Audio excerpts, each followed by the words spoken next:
નમસ્તે ખેડૂત મિત્રો, આજે આપણે બનાસકાંઠાના એક પ્રગતિશીલ ખેડૂત ના ત્યાં સૂર્યા રાયડાના વેરાયટીના અંદર ખેતરની અંદર આવ્યા છીએ. તો પહેલું જ આપણે ખેડૂત પાસેથી તેમનું નામ જાણીશું.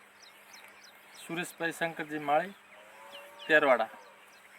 તો સાહેબ, તમે આ સૂર્યા 9 નંબરનું રાયડું આવ્યું છે, તો આ રાયડું તમારે કેવું લાગ્યું?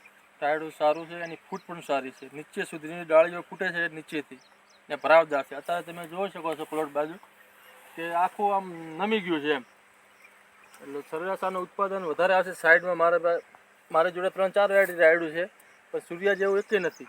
બીજી એક કંપનીનું નામ તો નહીં આપું, પણ અલગ અલગ વેરાયટી આ બધી છે. તમે જોઈ શકો છો કે અલગ અલગ કંપનીના રાયડા અલગ અલગ છે, પણ એનાથી સારામાં સારું રાયડું અત્યારે સૂર્યાનું છે. ને આપણે સુરેશભાઈ, બોલો, આ રાયડા વિશે બીજા આપણે બનાસકાંઠાના ખેડૂતોને ભલામણ કરવી હોય તો તમે શું ભલામણ કરશો? વાવી શકાય કે ના વાવી શકાય?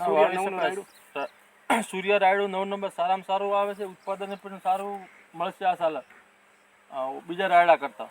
તમે જોઈ શકો છો કે અત્યારે બધું નીચે પણ નમી ગયું છે, આખું ફુવારા પણ દેખાય છે, દંડી નીચે જતું રહ્યું, ફુવારા નીચે છે રાયડું. પહેલા જ્યારે આ ફળી બેસી એના પહેલા હાઈટ કેટલી હતી તમારા હિસાબે? હાઈટ તો મારા જેટલી હાઈટ હશે. ફુવારાની દંડી હતી પૂરી ઢંકાઈ ગઈ હશે. હા, એટલે એના આજુબાજુ જ હશે. એની આજુબાજુ એટલે 5.5 ફૂટની હાઈટ, 5.5 ફૂટની 5.5 ફૂટની હાઈટ થઈ હશે. ને અત્યારે પૂરેપૂરું આપણે જોઈ શકીએ છીએ કે ફિલ્ડની અંદર કે પૂરેપૂરું રાયડું નીચે નમી ગયું છે. એટલે આ રાયડાની અંદર ફળીની અંદર ભરાવદાર દાણો બધું બહુ મોટું અને સારું એવું આવે છે. કેવું લાગે છે સુરેશભાઈ, તમારે દાણાઓ કેવો લાગે છે? ફળી કેવી લાગે છે? દાણો પણ ભરપૂર છે ને આના વજનમાં જોવા જઈએ ને વજનમાં પણ આમ લાગે છે એમ કે વજનમાં સારું રહેશે. બીજી કંપનીનું રાયડું સાઈડમાં ઊભું છે, એના કરતાં વજનમાં પણ સારું રહેશે રાયડું. તો ધન્યવાદ.